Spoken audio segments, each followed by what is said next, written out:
আজি আমাৰ জন আশীৰ্বাদ যাত্ৰা যোৱাকালিতকৈ আমি আগতে আৰম্ভ কৰিছিলোঁ, কিন্তু শেষ হওঁতে প্ৰায় 1 ঘণ্টা পলম হ'ল।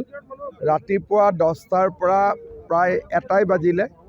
গতিকে 12 ঘণ্টা আৰু 3 ঘণ্টা 15 ঘণ্টা কনষ্টেণ্ট আমি আজি জন আশীৰ্বাদ যাত্ৰা কৰিলোঁ। জাগিৰোড, মৰিগাঁও, ৰহা, নগাঁও সমষ্টি আমি সম্পূৰ্ণভাৱে আমাৰ যাত্ৰাটো আমি কৰিব পাৰিলোঁ। বৰহমপুৰত অলপ চেগা চৰকা হ'ল, ৰাতি হোৱাৰ কাৰণে অলপ অসুবিধাও হ'ল। তথাপিতো আমি যাত্ৰাটো সম্পূৰ্ণ কৰিলোঁ আৰু অভূতপূৰ্ব মানুহৰ মৰম, মানুহৰ আশীৰ্বাদ। এক প্ৰকাৰ মানুহে ইলেকশ্যনৰ ৰিজাল্ট যোৱা দুদিনত দি দিছে। 110 কিলোমিটাৰ প্ৰায় যাত্ৰা কৰিলে 15 ঘণ্টা, ভাগৰ লগা নাই না? ভাগৰটোতো লাগে, কিন্তু মানুহক দেখিলে আকৌ ভাগৰটো কমি যায়।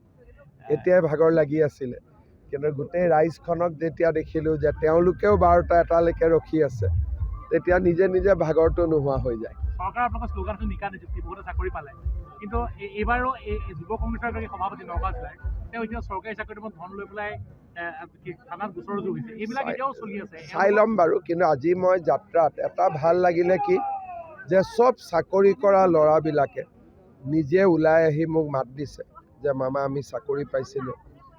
কোনোবাই মহিলাই 10,000 টকা পাই দোকান খুলিছে, মোক দোকান দেখুৱালে। কোনোবা ল'ৰাই 1 লাখ টকা পাই ব্যৱসায় কৰিছে, তাৰ পৰাই মোক ব্যৱসায়টো দেখুৱাইছে।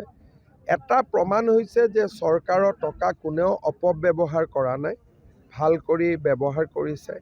বাকী এইকেইটা দিন আৰু ক'ত কি গোচৰ হৈছে, কি হৈছে মই চাব খোজা নাই। 10টা দিনৰ কথা, আৰু 10টা দিনৰ পিছত ইলেকশ্যন আহিব। এইকেইটা দিন আমি ৰাজনীতিতে ফ'কাছ কৰিব খুজিছোঁ। আপোনাৰ আজি যি এইবাৰ এইটো প্ৰথম পৰ্যায়ৰ যাত্ৰা আছে, আৰু ইয়াৰ পিছত দ্বিতীয় পৰ্যায়ৰ যাত্ৰা কেতিয়াবা? দ্বিতীয় পৰ্যায় বুলি যাত্ৰা বুলি নাই। যদি ইলেকশ্যন ডিক্লেয়াৰ কৰে তেতিয়াহ'লেতো আমি ইলেকশ্যনতে লাগি যাব লাগিব। গতিকে আমি এনেই 16 তাৰিখলৈকে মনত ভাবি থৈছোঁ যে যিমানখিনি পাৰোঁ আমি কাভাৰ কৰিম।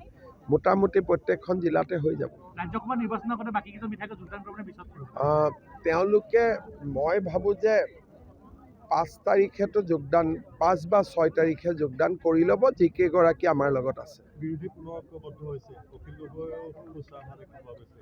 অখিল গগৈও খোজা হোৱা দেখা পোৱা গৈছে শেহতীয়াকৈ। মানে কি বস্তু এইটো? বিৰোধী আকৌ ঐক্যবদ্ধ হৈছে। মইতো ক'তো শুনা নাই। আপুনি ক'ত গম পালে? আপুনি কোন পেপাৰ ৰিপৰ্টাৰ? মই NK। ক'ৰ পৰা গম পালে এইটো? মইতো যিমান পেপাৰত শুনি আছোঁ বিৰোধীৰ কাজিয়াহে শুনি আছোঁ। তাকে কৈছোঁ, মই যিমান শুনি আছোঁ আজিলৈকে কাজিয়া শুনি আছোঁ। আপোনালোকৰ তাত কি স্পেচিয়েল ৰিপৰ্ট আহিলে একতা হৈছে বুলি? এতিয়ালৈকেতো কাজিয়াই। মইতো তেওঁলোকক শুভেচ্ছা জনাইছোঁ যে তেওঁলোক যাতে একতা হয়। মই কাৰো ওপৰত, আপোনালোকে জানে যে মোৰ ইলেকশ্যন আহিলে মই মানুহৰ ওপৰত কমেণ্ট দিয়াটো বন্ধ কৰোঁ। মই মোৰ ভাল কামখিনি দেখুওৱা মানুহক। যোৱাবাৰো MP ইলেকশ্যনত কাকো এটা শব্দও গালি নাপাৰাকৈ মই ইলেকশ্যন কৰিছোঁ। এইবাৰো মোৰ বিধানসভাত মন এইটোৱে যে মই বিৰোধীৰ লগত যুঁজ বাগৰ কৰি লাভ নাই। আমাৰ কামখিনি, কৰা কামখিনি কৰোঁতে 2 ঘণ্টা কৈ থাকিব লাগে।